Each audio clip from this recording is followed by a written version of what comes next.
If you like to bet NFL football, the Tampa Bay Bucs are just the type of team you should look for early in the season. This is a team where they had zero expectations coming into the year. No one expected them to be any good. The odds reflect that. Both the odds makers and the public, even a few weeks into the season, expect this team to transform into the team they were last year when they really quit on former coach Raheem Morris.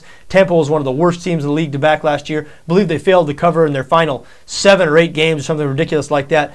But it's a new era in Tampa. Greg Schiano, that new coaching staff. Now, Schiano, his hire was criticized really before Tampa even played a preseason game. A lot of people thinking his style, the old school disciplinarian, my way or the highway type thing, wouldn't work in the NFL. We saw him run Kellen Winslow, who led the team in receptions last year. He ran him off the team before the season started. The results have been good. This team has looked resilient. They've looked tough over the first 3 weeks, which you'd never say about them last year. They could have won all 3 of their games. They did win their Week 1 game against Carolina. Could have beat the Giants 2 weeks ago on the road. Could have beat Dallas last week on the road. More importantly, from a bettor's perspective, they covered in all 3 of those games. 3-0 against the number of the Tampa Bay Bucs. People have not caught on to this team yet. They are better than people are giving them credit for. The Washington Redskins, maybe we found out the last couple of weeks the opposite is true.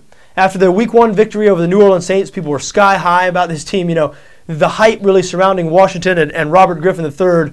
I mean, they were a road favorite in Griffin's second career start against the St. Louis Rams, a Rams team that will look good in Week 1 against the Detroit Lions. Now, we know what's happened the last couple of weeks. The public has been on Washington against St. Louis and last week at home against Cincinnati. The Redskins have lost both of those games.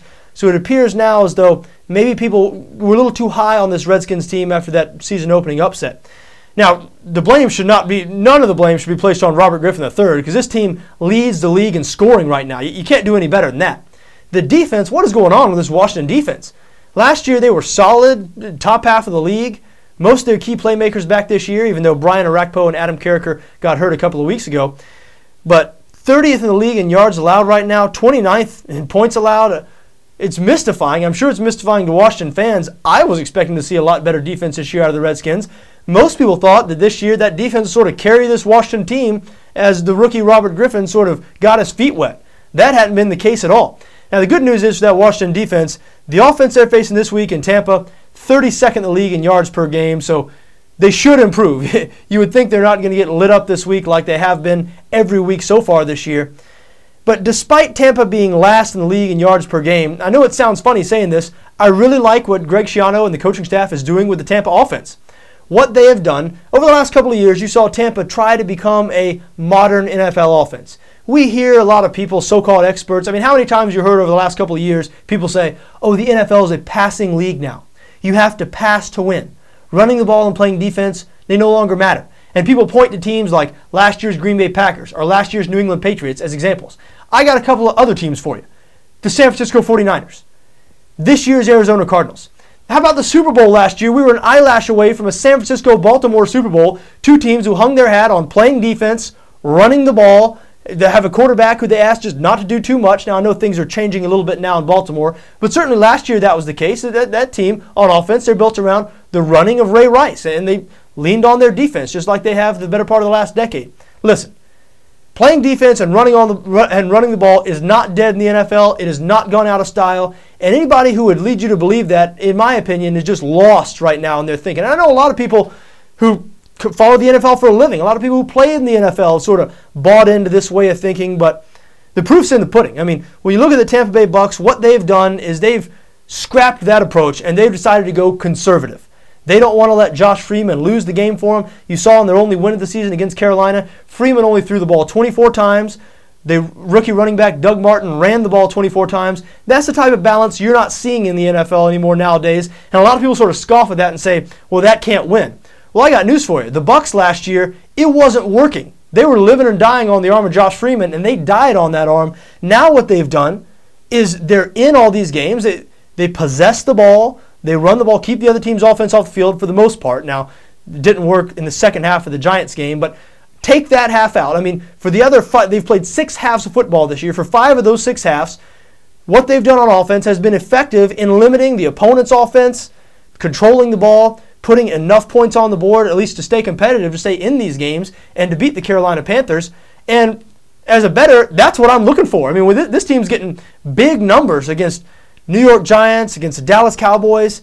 I like the ball control style of offense they're playing, and they've had a chance to win all 3 of these games, which is more than you could say for most of Tampa's games last year. Now, against Washington's defense, I expect them to open it up a little bit. The Redskins have been extremely vulnerable to the pass this year, so who knows? But I expect Tampa to showcase Vincent Jackson a little bit more. Jackson has been sort of an afterthought in this offense, even though he has opened things up quite nicely for Mike Williams on the other side and for this running game.